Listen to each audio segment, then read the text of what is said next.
Friends, আশা করি তোমরা সব ভালোই আছো। আমি অনেক ভালো আছি। আজকে বানাবো পটলের দরমা। এদিকে দেখো পটলের বীজগুলো সব ছাড়িয়ে নিচ্ছে, একটা চামচের সাহায্যে ছাড়িয়ে নিচ্ছে। এইটা ভালো করে ছাড়িয়ে নিচ্ছে, এইভাবে সব করে ছাড়িয়ে নিবে। আর এখানে কাঁঠালের বিচিগুলো সব কেটে নিয়েছে, আলু কেটে নিয়েছে। আর মা এদিকে নারকেল কুড়াতে বসে গেছে। নারকেলের দুধ বের করে নিয়েছি। আর বোনের সব এদিকে পটলগুলো ভালো করে বীজগুলো বের করে নিয়েছে। চুলোতে কড়াই বসিয়ে দিয়েছি। কড়াই মতো দিয়ে দেবো তেল পরিমাণ মতন। আমি যেহেতু চিংড়ি মাছটা ভাজবো তাই অল্প করে তেল দিব। তেলটা তারপর দিন একটু অপেক্ষা করবো। যেহেতু পটলের দরমা বানাবো, তো আমি 10টা পটলের দরমা বানাবো, তাই জন্য 10টা চিংড়ি মাছ নিয়েছি। এবার নুন হলুদ মাখিয়ে নিচ্ছি ভালো করে।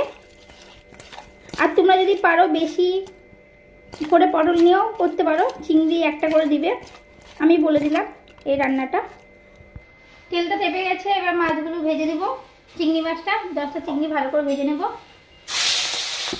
এদিকে চিংড়ি মাছটা ভাজছি, আর এদিকে মা শিলনোড়ায় কাঁচা লঙ্কা আর গোটা জিরে আর আদা পেস্ট করে দিচ্ছে। হয়ে গেছে। তেলের মধ্যে দিয়েছি পাঁচফোড়ন, দিয়েছি কাটলের বীজ, পটলের বীজ আর আলু। ছোটো ছোটো করে আলু কেটে নিয়েছিলাম, আলুটা দিয়ে দিলাম। তিনটে একসাথে দিয়ে দিচ্ছি। তিনটে একসাথে দিয়ে ভালো করে একটা তরকারি বানিয়ে নেব। দিয়ে এবার ভালো করে নেড়ে নিচ্ছি, একটু ভাজা ভাজা টাইপ করে নেবো। দিয়েছি পরিমাণ মতো লবণ, আর লবণ দিয়ে আর হলুদের গুঁড়ো দিয়ে দিলাম। দিয়েছি একটু ধনে গুঁড়ো, হালকা হালকা জিরের গুঁড়ো, আর দিয়ে দেবো নারকেল কুড়াটা।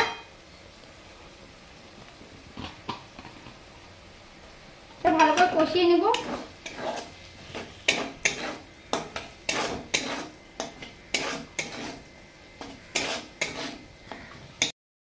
তরকারিটা হয়ে গেছে, নামিয়েও নিয়ে এসেছি। নামানোটা দেখানো হয়নি, নামিয়ে নিয়ে চলে এসেছি। এখনো শুকনো তরকারি করেছি, যে একদম শুকনো, নামিয়ে চলে এসেছি।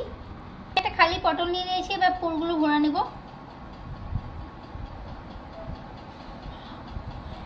আমি হাফ পুর ভরে নিয়েছি, আর এবার চিংড়ি মাছটা ভরে দেবো।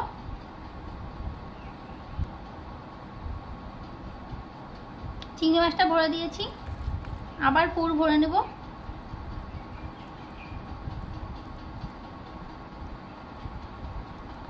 পুর ভরা হয়ে গেছে, এবার মুখগুলো আটকে দেব।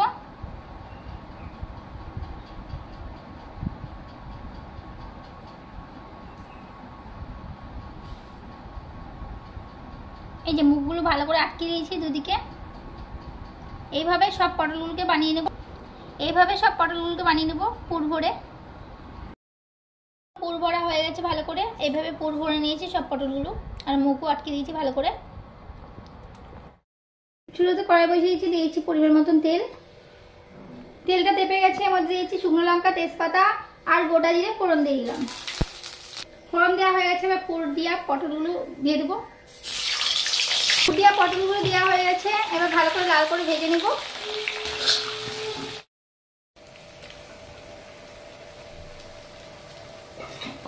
পেস্ট করা মশলা দিয়ে দিয়েছি হালকা ভেজে পটলগুলো, আর দিয়েছি হলুদের গুঁড়ো আর হালকা লবণ দিয়ে দিচ্ছি। যেহেতু লবণ পুরের মধ্যে লবণ দেওয়া আছে, তো হালকা লবণ দিয়ে দিয়েছি। ভালো করে কষিয়ে নিব এটা।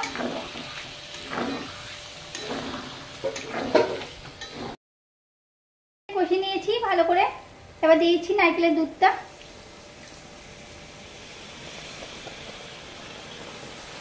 নারকেলের দুধটা দিয়ে দিয়েছি, এবার ঢাকা দিয়ে দেবো 2 মিনিটের জন্য। খুলে দেখে নিচ্ছি, একদম হয়ে গেছে, একদম হয়ে গেছে পটলের দরমা। দিয়েছি হালকা গরম মশলার গুঁড়ো। গরম মশলার গুঁড়ো দিয়েছি, একটু নেড়ে নিব।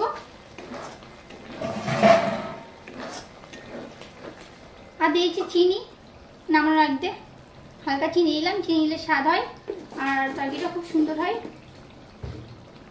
এবার এটাকে তুলে নেব। হয়ে গেছে পটলের দরমা, রেডি হয়ে গেছে।